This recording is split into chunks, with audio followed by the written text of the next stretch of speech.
Hi there, it's Sandy, your sister and your friend. Welcome to today's video.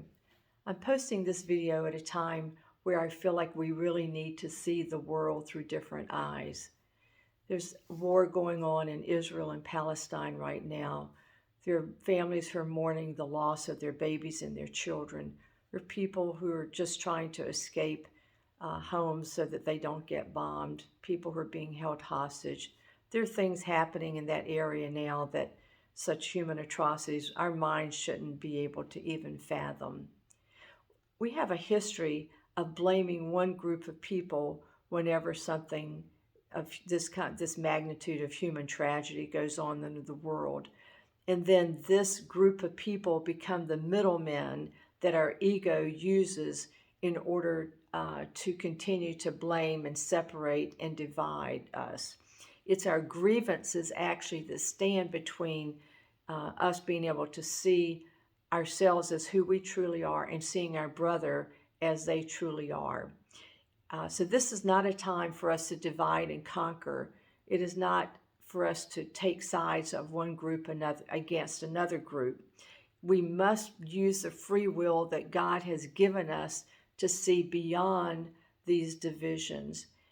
It is our free will that is totally matched up with God's free will that has the capability of bringing peace to any situation and to overcome any conflict.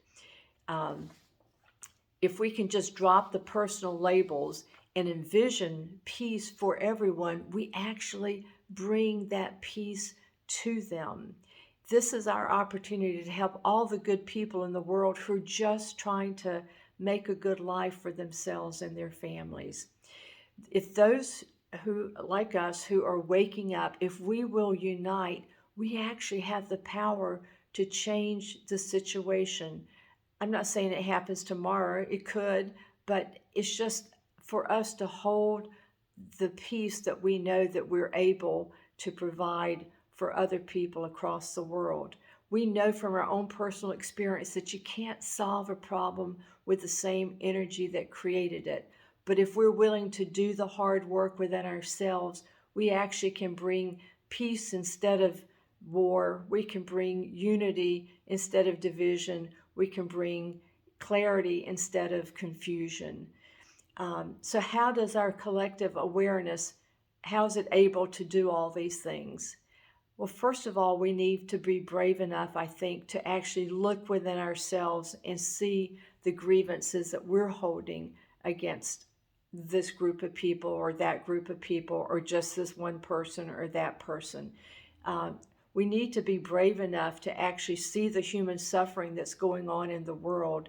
Again, either what's standing right in front of us or what's halfway across the world.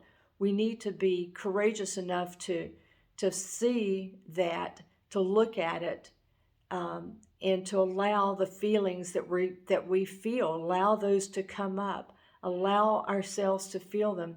That's our work. Our work is not to say, oh, this is how I'm going to react, and I'm going to react with the same energy that's going on there. No, we need to change. We have the divine energy. We know, we felt it, we've experienced it in our lives.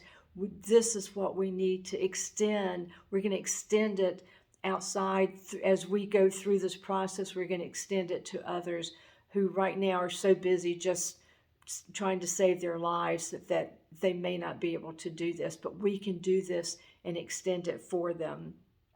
And as we become the neutral observer of our own feelings, we invite the Holy Spirit into helping us, because we can't bring peace to someone else if we haven't gone through the experience of lightening our load so that we have peace within our own hearts.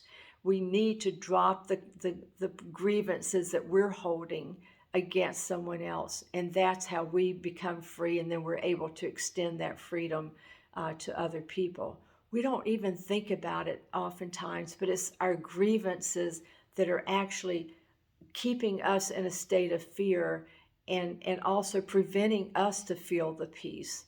the peace that we have. We already have the peace, but we're just not experiencing it. It's because of the grievances. The grievances are like a cloud that's covering the light that's actually in this person that I'm holding a grievance against. The light is already there. It's my grievances that are clouding my eyes from being able to see them as they are. But that's where the Holy Spirit steps into our lives. We just need to invite the Spirit in, invite ourselves to be honest with ourselves, feel whatever is going on, experience it, allow the Holy Spirit to transmute it. This is how we get these feelings transformed into peace and love, and then that's what we are able to extend to other people. It actually, this is the process of forgiveness, and it's the forgiveness that actually allows the whole world to change. This is the big thing that we're able to do. When we forgive everyone that we're holding grievances against, that's the answer right there. That is the answer. And then once we've done this, it's like we've opened up a channel. We've opened up the channel that's inside of us to be able to extend this to other people. And once we're able to, we've done this clearing work. It's work, but once we've done this clearing work, this is when we're actually able to pray. This is when now that we can see we can see the love, we can see the peace, we can see the forgiveness among people who are out there who are beyond this experience that we're having personally in our life, but we can, because we've sent it to them, they can also experience it in their lives.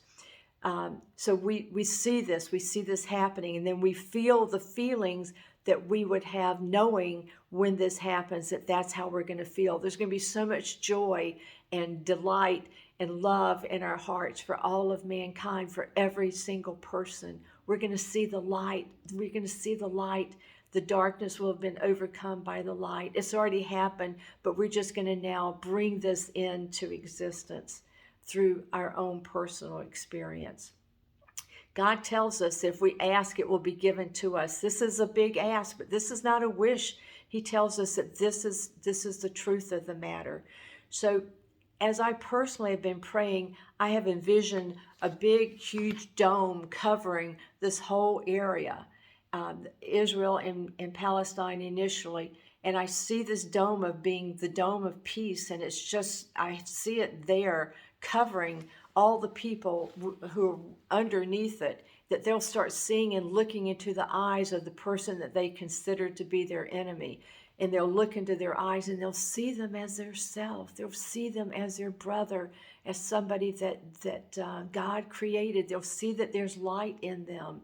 It's just been covered by the darkness, but it's the darkness of the grievances that we're holding on to. You know, we're just more capable of doing so much more than this. But we need to hold this peace. We need to hold on to it. Whenever we have gotten to this place, we need to continue to see it. We don't need to, if whatever is happening and we get news reports and we think, oh, this isn't happening, not to ignore those things. You feel whatever, again, if more feelings come up, feel those feelings, allow this process, this transmuting process to continue. It's ongoing for us. It's ongoing. Don't push anything down, just allow it to happen.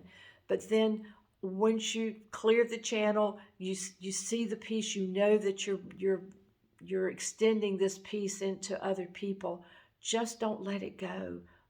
Keep your peace. Hold it, see it, believe it, feel it.